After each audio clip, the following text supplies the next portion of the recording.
Amazon जंगलमा लुकेर बसेको यस्तो रहस्यमय राक्षस जुन आज पनि जीवित छ, किनभने हाम्रो पृथ्वी रहस्यले भरिपूर्ण छ, जसका प्रमाण दिनहुँ भेटिन्छन्। केही यस्ता जीवजन्तु छन् जसको हामीले कल्पना पनि गर्न सक्दैनौँ। हुन त वैज्ञानिकले एउटा सबुत फेला पारेका छन्।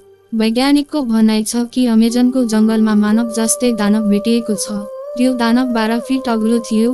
त्यो दानवले 28 मानिसलाई मारेको छ। त्यो दानवलाई अहिलेसम्म 6 पटकसम्म देखिएको छ र त्यो दानवलाई अझैसम्म खोजिरहेका छन् र त्यो दानव अझै एक रहस्य बनेको छ।